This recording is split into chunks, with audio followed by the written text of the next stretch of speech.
Photo mode is important for everyone. If you spent any amount of time on the gaming side of the internet in the past few years, it's pretty much impossible not to come across virtual photography, or gaming photography if you will. But obviously not every developer puts the same amount of attention into the photo mode feature. Games such as Spider-Man Remastered, Horizon, or Ghost of Tsushima have really detailed photo modes. And it shows, seeing as these are some of the most common games you'll see in virtual photography circles. But on the other side of the coin we have games such as Batman Arkham Knight. Croc, old boy, you might want to duck.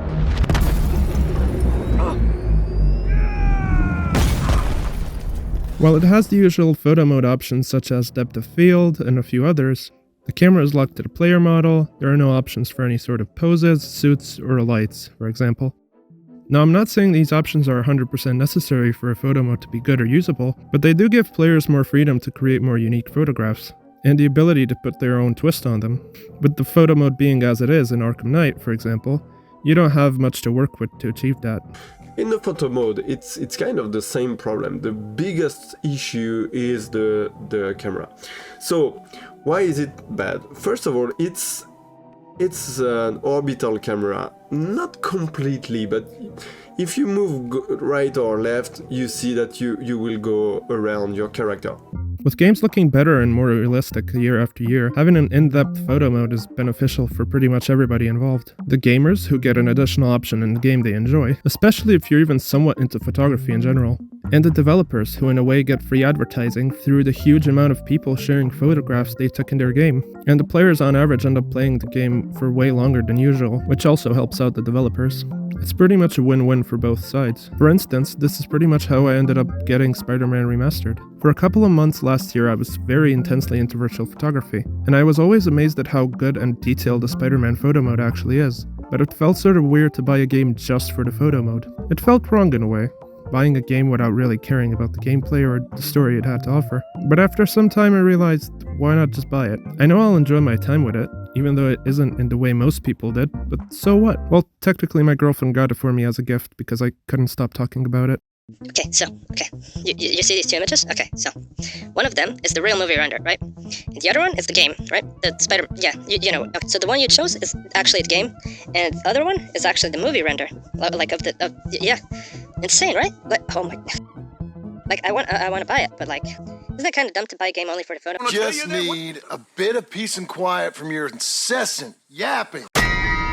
There's a lot of debate in online circles whether virtual photography is actual photography, due to photography by definition consisting of capturing light through a camera lens. And obviously there's no light in the virtual photography process, they're technically just renders.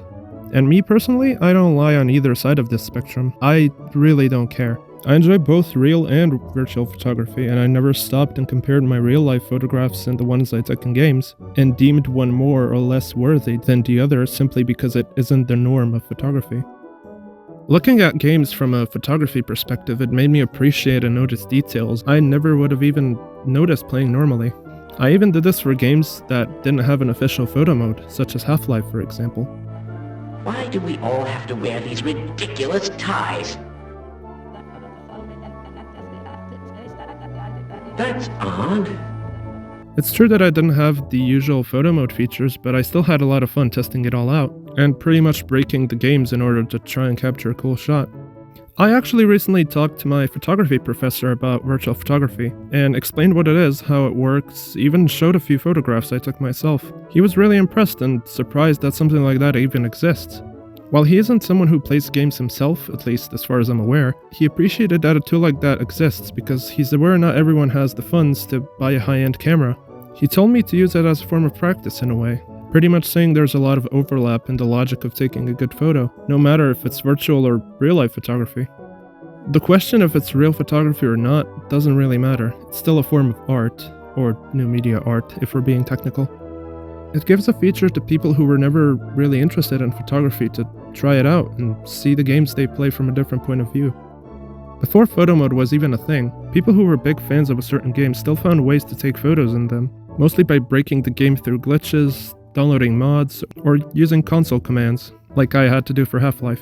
A lot of people don't really know how detailed you can be with virtual photography. Of course, in most cases, people will use the photo mode to capture something funny or a cool moment here and there.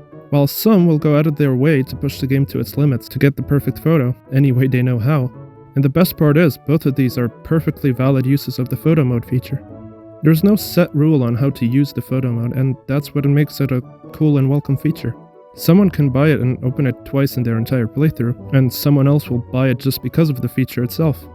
Virtual photography over the years has developed its own community online, which got so big to the point that the developers themselves have hosted many competitions, photo of the week submissions, but it also led to things such as the Photo Mode Awards being a thing, the Photo Mode e-magazine, or the Ford Focus. Definitely check these out if you're someone who's even slightly interested in virtual photography. They really do great stuff for the virtual photography community online, and they're one of the main people helping the community grow. Also, definitely check out the video The Art of Video Game Photography by Eurothug4000. She goes over everything from the history of virtual photography in games, how it evolved, and even interviews multiple big names in the virtual photography landscape.